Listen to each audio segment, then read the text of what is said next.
урматтуу достор, ошо азыркы биз бүгүнкү эфирлерибизди сиздердин маектериңизде же сиздердин бөлүшкөн ойлоруңузга же силердин берген бир суроолоруңарга жооп катарында эфирлер тарталы деп чечтик да. Мисалы үчүн менден мынтип сурашат да, аял кайсы убакта үйүн берекелүү кыла алат? Ошо үйдө качан береке толуп, мындай бир байлык топтолуп, бир жакшы жашоо башталат дейт да. Бул аялдык энергияга байланыштуу да. Бул аябай көйгөй суроо, өтө көп менин угармандарым кызыккан суроолор да.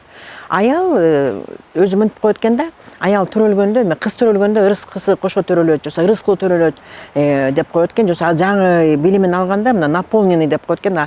Кыздар төрөлгөндө өзүлөрү толук эле энергия менен келет экен да, балдар андай энергия менен келбейт экен. Ошондуктан аялдар эркектерге аябай шыктандырып энергия берип туруш керек экен да. Ошон үчүн жана аял жакшы, эр жакшы деп айтылган да. Эми эркекке шыктандырып, үйдө береке толтуруп, үйдүн баягы бир куту болуш үчүн аялдар бул ыраазычылыкты көбүрөөк айтыш керек да. Бул болуп жаткан ситуацияны мисалы үчүн үйдө акча жок болуп калганда ошого мындай туура кабыл алыш керек да. Акча эмне үчүн жок болуп калды? Баягы иштеп атса деле бирок балким ошол күнү албай калдыбы? Кандайдыр себептер менен акча келбей калды. Ошо болуп жаткан ситуацияны кандай кыйын күндөр болсо деле туура кабыл алганды үйрөнүш керек. Муну принятие деп коет да. Андан кийин кечирим да. Аялдар канчалык көбүрөөк кечиримдүү болгон сайын энергиясы аябай көп болот да. Анан ыраазычылык келтирүү. Кандай убак болсо деле, кандай ситуация болсо деле көбүрөөк ыраазычылык айтыш керек да. Ошондо да аялдын энергиясы көбөйөт да. Анан өзүнө сүйүү чачыратыш керек да.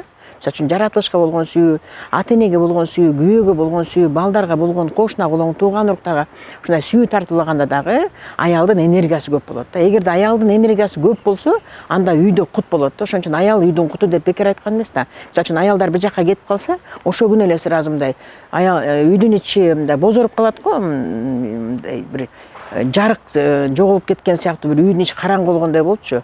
Ошол сыяктуу эле аял өзү мындай энергиясы толтура болсо, анда үйдүн ичи дагы жаркырап турат да. Аял өзү жаркырап туруш керек дайымачы.